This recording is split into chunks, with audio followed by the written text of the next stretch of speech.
एक गांव में जग्गू नाम का एक व्यक्ति अपने खेत से आलू कोड़कर अपने घर जा रहा होता है। तभी वहां से दो जुड़वा चुड़ैल बहनें जा रही होती हैं। तभी उनकी नजर जग्गू पर पड़ती है। रुक रुक रुक रुक रुक, देख तो चुन्नी बहन, चल आज आलू का स्वाद चखकर देखते हैं। हाँ मुन्नी, ठीक कह रही हो, ये इंसानों की खोपड़ी खा खा कर पक गई हो। चुड़ैल उड़ते हुए जग्गू के पास जाती है और एक एक आलू उसकी टोकरी से उठा लेती है। तभी जग्गू को पीछे किसी के होने का एहसास होता है। अरे, मुझे ऐसा क्यों लगा कि यहाँ पर अभी कोई था और ये टोकरी भी कुछ हल्की हल्की सी लग रही है। मुन्नी बहन, लगता है ये हमें देख नहीं पा रहा है। हाँ चुन्नी, भूल गई हम चुड़ैल है ना, हमें इंसान देख नहीं सकते। चल अब इस आलू का टेस्ट तो देख ले। इधर दोनों चुड़ैल बहनें बात कर रही होती हैं। तभी जग्गू वहां से चला जाता है। अरे वाह, ये तो बहुत स्वादिष्ट है। हाँ चुन्नी, ऐसे आलू तो हम जिंदा थे तब भी नहीं खाए। सच में मुन्नी, और ये तो बहुत स्वादिष्ट है। अब तो मुझे और आलू खाने का मन कर रहा है। हाँ, और खाने का मन तो मुझे भी कर रहा है, लेकिन ये आलू वाला तो कब का चला गया होगा। चलो जाकर ढूंढते हैं, वो आलू वाला ज्यादा दूर नहीं गया होगा। अब दोनों चुड़ैल जग्गू को इधर उधर ढूंढने लगते हैं। काफी देर बीत जाती है, पर दोनों चुड़ैलों को वो जग्गू आलू वाला नहीं मिलता है। अब क्या करें मुन्नी बहन? मुझे लगता है कल वो इंसान फिर आएगा। एक काम करते हैं, हम अगले दिन उससे आलू वाले का इंतजार करते हैं, वो जरूर इस रास्ते से आएगा। अब दोनों ही चुड़ैल एक पेड़ पर बैठकर जग्गू का इंतजार करने लगते हैं। इंतजार करते करते रात हो जाती है, पर जग्गू वहां नहीं आता। अब क्या करें मुन्नी, वो आलू वाला तो आया ही नहीं। अरे पगली, तू सब्र रख। तूने सुना नहीं, इंसानी लोग बोलते रहते हैं, सब्र का फल मीठा होता है, सब्र का फल मीठा होता है। हाँ हाँ, समझ गई। फिर दोनों चुड़ैल आपस में बात कर ही रही होती हैं कि तभी जग्गू वहां आ जाता है। अरे वो देख, वो देख। नहीं रुक, अभी मत जा। तू इसकी टोकरी में मात्र एक दो आलू ही बचे हैं। एक दो आलूओं से हमारा क्या होगा? सुन, मेरे पास एक आइडिया है, हम इसके पीछे पीछे इसके घर तक चलते हैं। हाँ, तू सही कह रही है। अब जल्दी चल, नहीं तो आलू वाला फिर कहीं गायब हो जाएगा। अब दोनों ही चुड़ैल जग्गू का पीछा करते करते उसके घर तक पहुंच जाती हैं। इधर दिन भर काम करने की वजह से जग्गू तुरंत ही सोने चला जाता है। वो देख चुन्नी, इतने सारे आलू। हाँ चल, अंदर चलते हैं।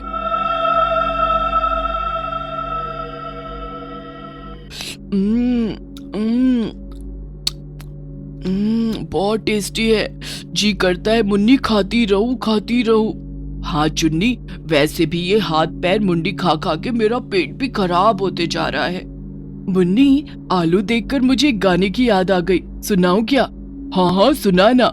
आलू कचालू बेटा कहाँ गए थे, बैंगन की टोकरी में सो रहे थे, बैंगन ने लात मारी रो रहे थे, मम्मी ने प्यार किया हंस रहे थे। दोनों ही चुड़ैल बड़े मजे से आलू खाकर जग्गू के घर से चली जाती हैं। अगले सुबह जग्गू के उठते ही जब उसकी नजर आलूओं पर पड़ती है, तब उसकी आंखें फटी की फटी रह जाती हैं। अरे हे भगवान, ये आलू आधे कैसे हो गए?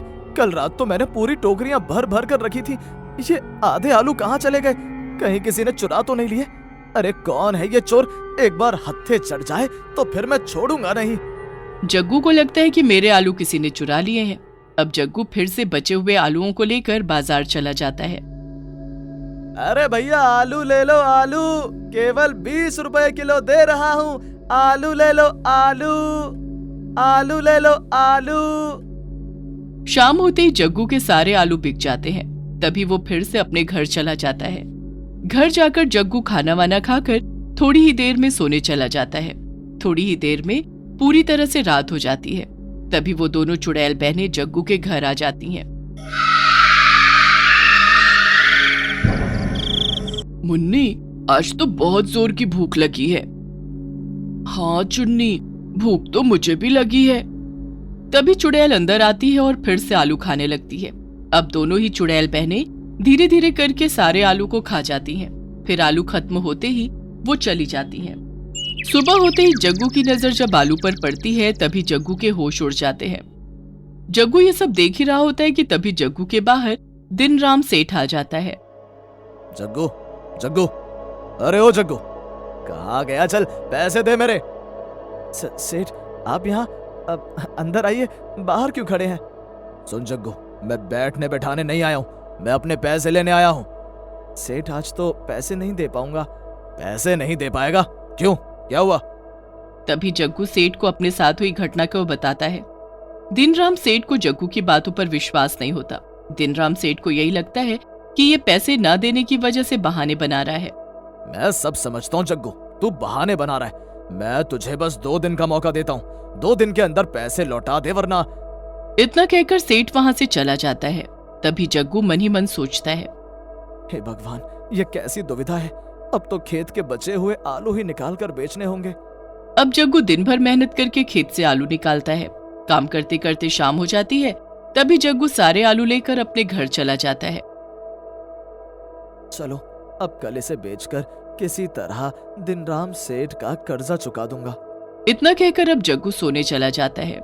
तभी रात होते ही चुड़ैल फिर से जग्गू के घर आती है। अरे वो देख, इतने सारे आलू। दोनों चुड़ैल बहनों को मानो आलू की लत लग चुकी थी। वो रोज इस तरह आती और जग्गू के सारे आलू खा जाते। अब अगले दिन जग्गू जैसे ही उठता है तभी उसे फिर से आलू गायब दिखते हैं। हे भगवान, ये क्या? खेत के सारे आलू बचे थे, वो भी किसी ने चुरा लिए। अब मैं सेठ को क्या जवाब दूंगा? दिनराम सेठ का कर्ज कैसे चुकाया जाए, अब इस टेंशन में जग्गू बीमार पड़ गया। कुछ दिनों तक जग्गू ना बाजार गया ना ही खेत में। तभी इधर चुड़ैल आपस में बात कर रही होती हैं। चुन्नी, तेरी शादी करवा दूं? ओ मुन्नी, तू भी आजकल बहुत नटखट हो गई है। अरे ये सब छोड़, तू कुछ नोटिस कर रही है? नहीं, क्या? अरे वो आलू वहां आजकल नजर नहीं आता, कहाँ गया? हाँ, काफी दिन हो गए, वो आलू वाला तो आजकल दिखता ही नहीं।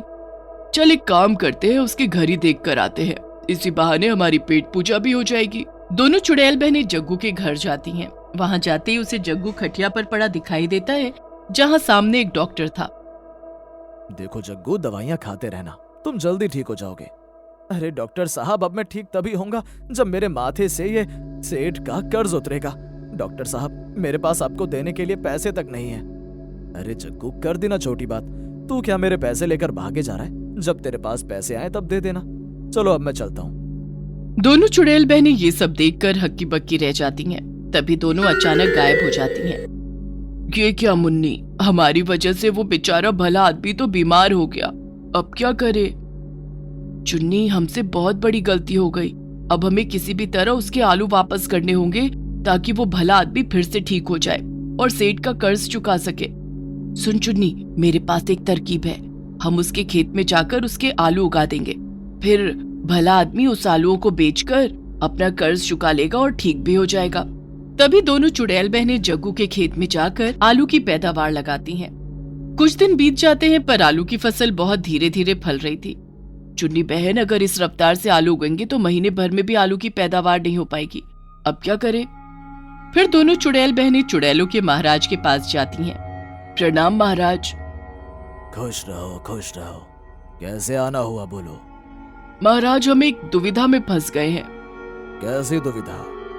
महाराज, हमने एक भले आदमी के आलू खा लिए। आलू? क्या बोल रही हो? महाराज, मैं आपको विस्तार से समझाती हूँ। तभी चुड़ैल महाराज को पूरी घटना विस्तार से बताती है। हाँ, समझ गया, लेकिन अब तुम दोनों क्या चाहती हो? महाराज, हमें कोई ऐसा उपाय बताइए जिससे कि एक दिन में आलू उगाए। थोड़ा मुश्किल है, पर कोई बात नहीं। तुम दोनों अच्छा काम कर रही हो, इसलिए मैं मदद जरूर करूंगा। सुनो, इस गांव से 200 मील दूर पर एक पातालपुर नाम का एक गांव है। वहां तुम्हें एक जादुई हैंडपंप मिलेगा। उस हैंडपंप का पानी तुम जैसे ही फसल में डालोगी, वो फसल तुरंत ही तैयार हो जाएगी। ठीक है महाराज, थैंक यू, अब हम चलते हैं। इतना कहकर दोनों पातालपुर गांव के लिए निकल पड़ते हैं। वहां पहुंचते ही उन्हें वही जादुई हैंडपंप दिखाई देता है। वो देख मुन्नी, लगता है ये वही हैंडपंप है। चल मुन्नी, हो गया काम। जग्गू के खेत में जाकर दोनों चुड़ैल बहनें उस जादुई पानी को छिड़क देती हैं। फिर पानी छिड़कते ही आलू की फसल तेजी से बढ़ने लगती है। आखिर में वो दोनों आलू लेकर जग्गू के घर पहुंचा देती हैं और सारी सच्चाई जग्गू को बता देती हैं। फिर कुछ इस तरह से जग्गू आलूओं को बेचकर अपना कर्ज सेठ से चुका देता है और उसकी तबीयत भी ठीक हो जाती है।